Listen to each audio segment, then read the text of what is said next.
How Design Can Change the World. Wah, apa itu artinya Mas?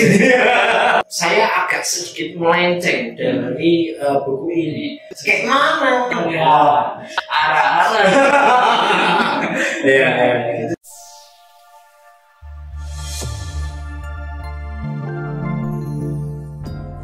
Halo Sobat Semanggi, kembali lagi bersama kita berdua dengan Mas dan saya Adik. Hari ini kita berdua saja karena kita kehilangan saudara kami. Gak tahu ya Mas Ikri kebetulan pindah divisi, jadi ya untuk bedah buku, episode bedah buku kali ini kita hanya akan ngobrol berdua aja. Tapi seperti bedah buku sebelumnya kita akan membahas buku yang sangat menarik ya kan, yang belum ada di muka bumi ini ya. Yang belum pernah dibahas ya sama teman-teman, yaitu buku Do Good Design, karya dari seorang yang bernama, sebentar saya lupa, David B. Berman. luar biasa. Ini bukunya teman-teman ya. Itu ya. Jadi itu nanti space-nya bisa dibuat di iklan, kalau misalkan teman-teman mau iklan di kita bisa aja ya. Bukunya aja Atik PT SKI Koordinator Setting. Ya, pada buku ini itu menarik banget. Kenapa? Karena buku ini itu tidak membicarakan teori desain, tidak membicarakan konspirasi desain, tapi malah membicarakan tentang bagaimana suatu dampak desain kepada kepada dunia gitu. Jadi how design can change the world. Wah, apa itu artinya Mas? Ya, apa namanya? Ya intinya bagaimana desain itu bisa merubah dunia ini secara langsung gitu. Di buku ini itu dijelaskan di mana kekuatan dan tanggung jawab desain itu seperti apa. Jadi di situ itu membahas bagaimana desain itu membentuk persepsi, tindakan, bahkan budaya yang kita ada saat ini itu bisa jadi itu terbentuk karena sebuah ilmu desain seperti itu. Nah, kemudian bagaimana kita menggunakan kekuatan itu. Kemudian di poin kedua juga di sini itu membahas juga bagaimana sebuah etika periklanan dan konsumerisme. Kenapa kok di sini tadi itu membahas kekuatan dan tanggung jawab desain ya misalnya? Kenapa juga kok membahas etika periklanan? Karena memang sebetulnya kekuatan dari desain ini itu karena ini itu dikonsumsi oleh publik dengan sangat mudah misalnya. Jadi apapun yang akan ditampilkan di suatu desain ya, terutama tempat periklanan ya, entah itu banner, spanduk dan kawan-kawan, itu bisa sangat bisa mempengaruhi pendapat atau cara pandang seseorang dalam memandang sesuatu yang ada di dalam desain tersebut. Gitu. Jadi Berman sendiri mengkritik peran desain dalam mempromosikan konsumerisme, menciptakan permintaan yang tidak perlu untuk produk dan membentuk kebiasaan yang tidak sehat. Ia memberikan contoh desain buruk yang digunakan untuk memanipulasi konsumen demi keuntungan dan mendesak desainer untuk menolak proyek yang berkontribusi pada limbah, polusi atau kerugian sosial. Jadi kalau kemarin kita membahas bagaimana kelebihan desain itu seperti apa, nah di buku ini itu menariknya bagaimana desain itu bisa berdampak negatif untuk sosial. Seperti itu. Nah kira-kira kalau dari Mas dan ini setelah membaca buku ini itu setuju nggak sama buku ini misalnya?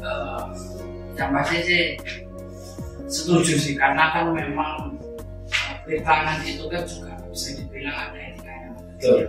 Dalam arti semisal contoh lah, kalau semisal kemarin lagi pilpres, nah, itu kan kita kan juga ketika membuat sebuah promo tentang caleg kita itu kan juga harus ada etikanya. Dalam arti kita juga pasti ada pakem-pakem yang begini nggak boleh, begitu nggak boleh, dan bukan nggak mungkin juga pasti ada orang-orang yang malah menyalahgunakan ketika mereka melanggar etika-etika.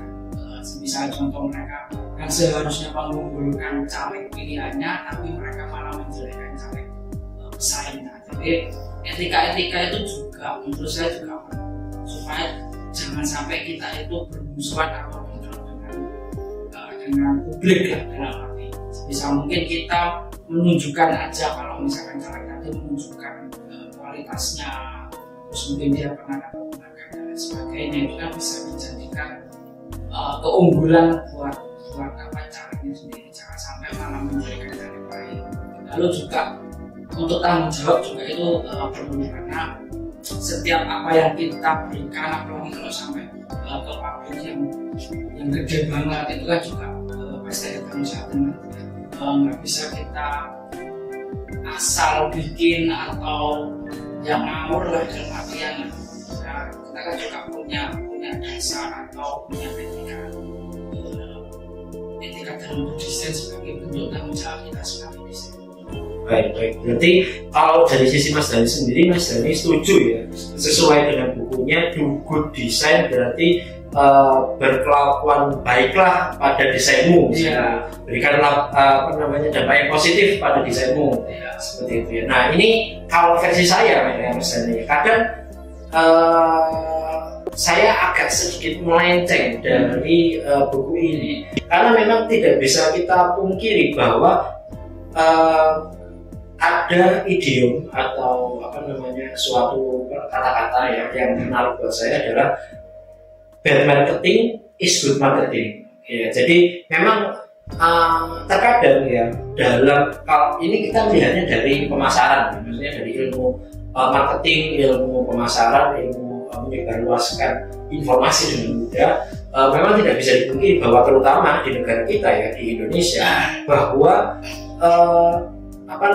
berita viral yang didesain sedemikian rupa itu lebih mudah digapai oleh seseorang, bahkan lebih mudah dimengerti oleh seseorang. Jadi misalkan si A itu ternyata dia itu orangnya PKI, nah kayak gitu, dan itu akan jadi secara by design memang saya yakin, entah itu dalam bentuk video, entah itu dalam bentuk poster gambar seperti itu ya, dorongan berita yang seperti itu memang menguntungkan dari sisi marketing. Jadi kalau saya sendiri ini memang sedikit ada kedilemaan ya, misalnya, karena memang kalau misalkan kita mengikuti keempatian kita sebagai manusia, harusnya kita sesuai Berman, di mana ya kita harus melakukan hal baik untuk desain-desain yang sudah kita desain. Tapi memang tidak bisa dipungkiri bahwa kalau misalkan kita ingin mencapai tujuan tertentu, itu kita harus melakukan hal-hal yang kontroversinya betul, memang harus kontroversi seperti itu. Itu sih kalau misalkan dari saya. Mungkin itu bentuk marketing, tapi yang bisa dibilang secara instan ya. Mungkin ketika mau mempromosikan sesuatu, misalnya lagi buka cabang apa makanan misal gitu, lalu dia menggunakan selebgram atau influencer, lalu dia ngomong yang ngawur, yang kontroversi, sehingga itu bisa kayak mana arah-arah gitu. Jadi mungkin itu ya bisa dibilang nggak oke sih. Untuk menarik pelanggan dengan instan itu bisa juga dilakukan. Oke. Ini menarik banget ya, misalnya mungkin kurang lebih itu aja untuk episode bedah buku dari buku Do Good Design dari Berman kali ini. Semoga teman-teman dapat mengambil hikmah dari obrolan santai kita pada kali ini. Saya Atik, saya Dhani. Sampai jumpa di episode berikutnya. Dadah.